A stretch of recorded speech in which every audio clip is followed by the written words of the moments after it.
by Flint United, Kevin Mays. All right, let's start off.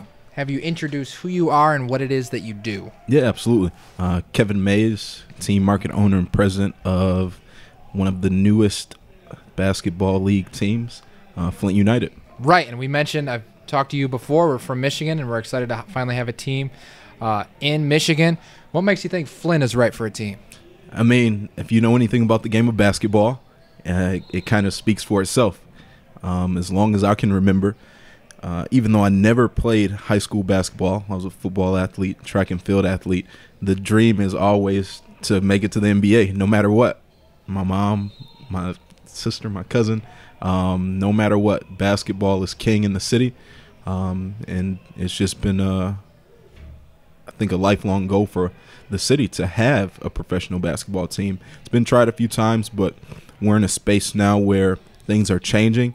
We have two other professional organizations in the community, and this is the perfect time and the perfect league for us to take it to the next level. What sports what are the other professional organizations? We have an OHL team, so an Ontario Hockey League team with the Flint Firebirds. I did not know that. And then we have a USL 2 soccer team I didn't know that. in the Flint City Bucks. So, okay.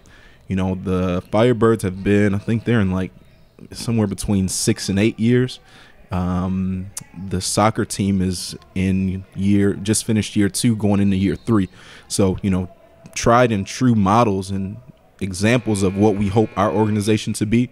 And, you know, the city is ready for more. So that's what we're going to give them. So you say the city's ready for more. Are we talking the fans are ready for a basketball team, or there's talent ready to be played from Flint, or a little bit of both? Both, absolutely. We have, you know, say Kyle Kuzma, Miles Bridges, Monte Morris, JaVale McGee in the NBA right now playing at very high levels. We have, I'll say, at least 5, maybe as many as 7 or 8 guys playing overseas. We have probably, what the stats usually say, the most professional athletes in America per capita. So the ratio of people to professional athletes, we rank pretty high up there at the top, if not the highest. Really?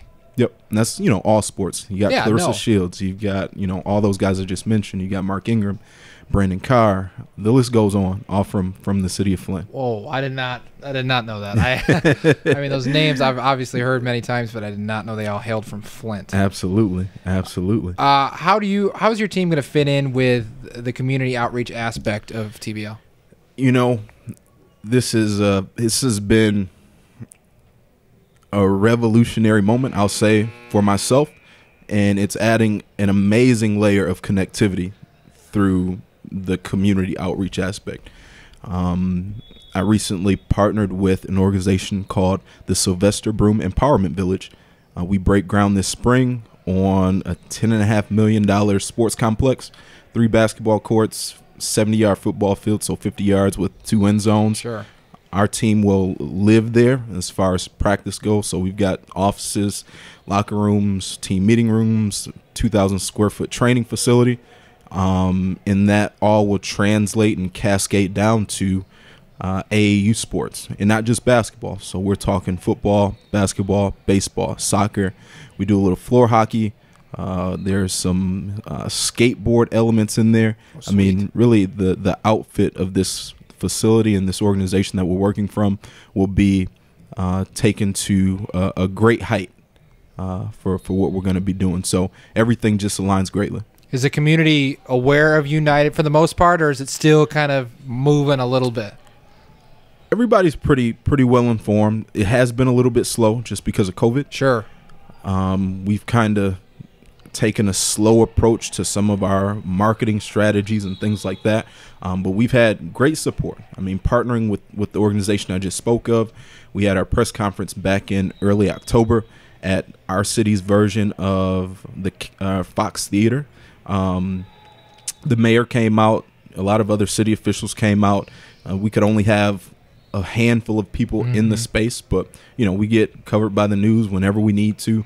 And, you know, all those pro athletes that I've named are aware. All of the former pros are aware. Our head coach is Charlie Bell, Michigan State Spartan national champion, part of the Flintstones, played in the NBA for 6 years or so for the Golden State Warriors, the Milwaukee Bucks. Had a great stint overseas in Spain and one other place. And, you know, we just have – it's a great nucleus, a great nucleus of talent across the board. So it's been awesome so far. Before a fan signs on to being a fan of a team, part of them needs to make sure they're going to be there for a while. You don't want to sign up to some team that's gone the next day. Absolutely. How are they going to know the United's there long term? I mean, I'm from the city of Flint, born and raised. That helps. My family is there. You know, that's the first thing. Our head coach right now is a Flint native, one of the leading scorers of one of Flint's greatest sports high schools. We've made a major investment into an organization within the city, the Sylvester Room Empowerment Village. So professional team or not, I'm locked into that. The team could go away, we could fail, but this is still my home. And, you know, the community knows that my family has some deep connection through politics, through community outreach, through religion. So, I mean, before we do anything else, you know, all of this is family ties. So it's this isn't something, you know, like some big rich conglomerate coming in and hoping to hit it big. You know, we've gone through a lot. We're going through a lot in our community.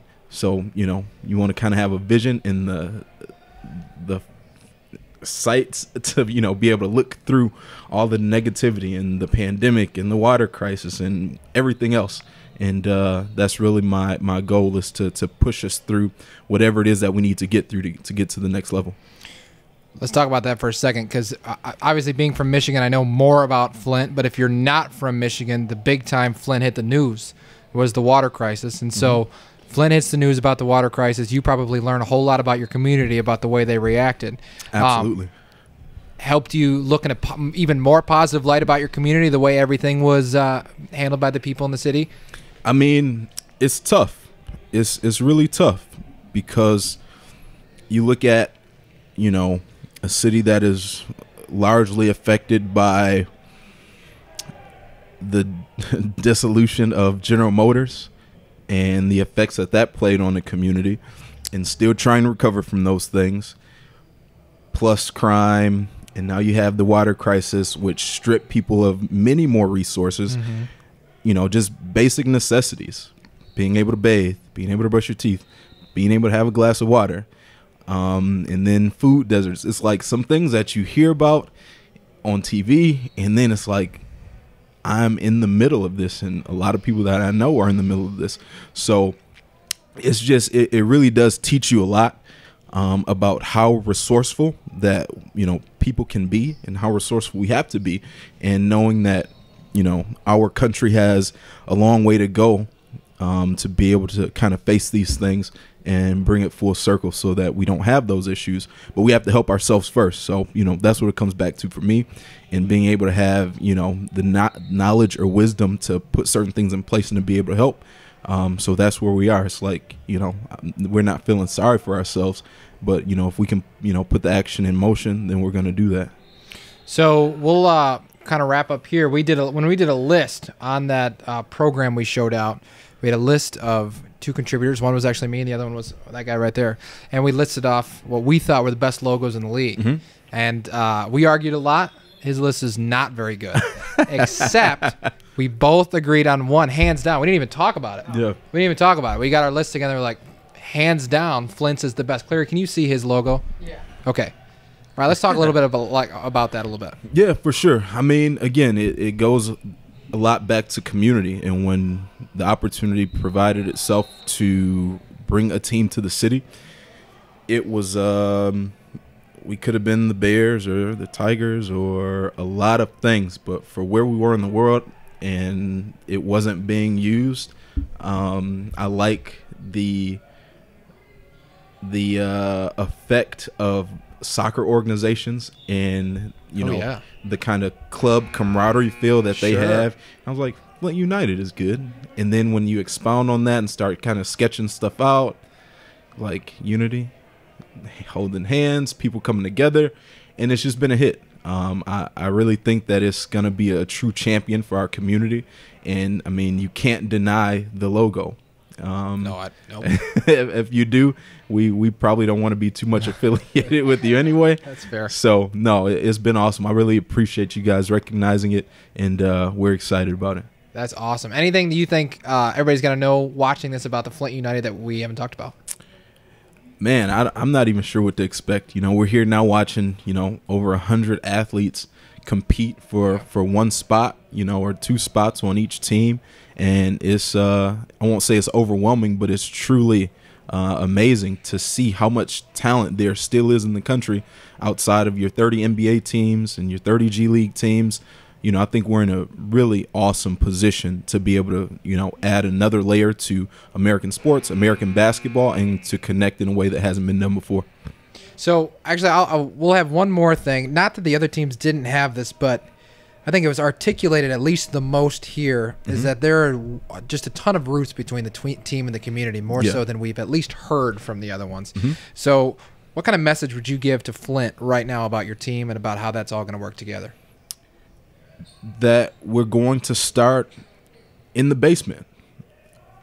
We're going to start in the basement and build the foundation up. I think that we have a lot of opportunities, even like what we're doing here now.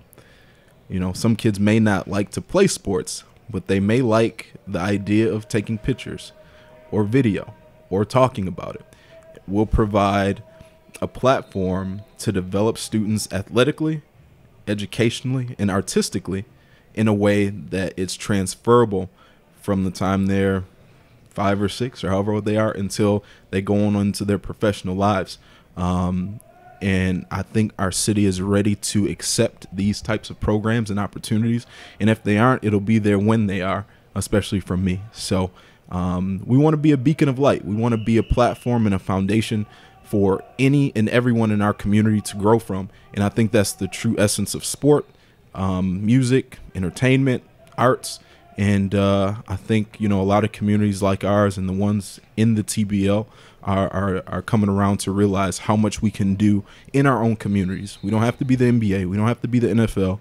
The connectivity isn't always there for those teams and those organizations in those communities.